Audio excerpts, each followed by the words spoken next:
Lalu sebelum menikah diminta belajar dulu. Ini yang indah.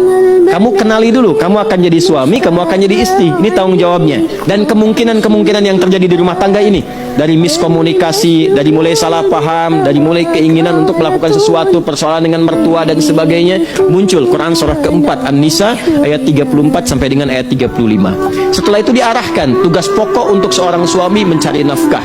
Bagaimana cara mencari nafkahnya? Turun Quran surah kedua ayat 168 yang standar. Kalau pengen cepat, Quran surah kedua ayat 172. Kalau pengen lebih cepat lagi sebelum berangkat, Allah sudah siapkan turun Quran surah ke-7 di ayat yang ke-96.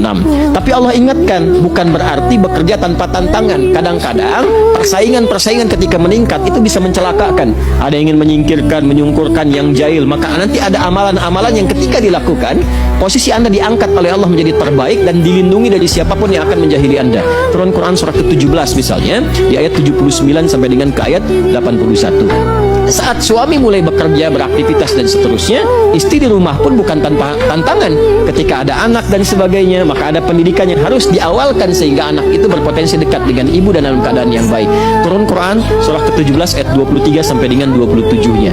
Berjalan terus rumah tangga usia 40 tahun. Ya, jangan lupakan, barangkali Anda sukses dan seterusnya bukan karena capaian Anda saja. Di situ mungkin ada sahamnya orang tua, ada tangisan ibu ketika tahajud, ada peluh ayah dan sebagainya. Maka diturunkan ketika usia sampai 40 tahun, kesuksesan pertama dibimbing oleh Allah. Ini doanya jaga sampai dengan wafat. Ini doanya, ini bakti pada orang tuanya, dan ini merubah dia menjadi lebih baik. Quran surah ke-46 di ayat yang ke-15.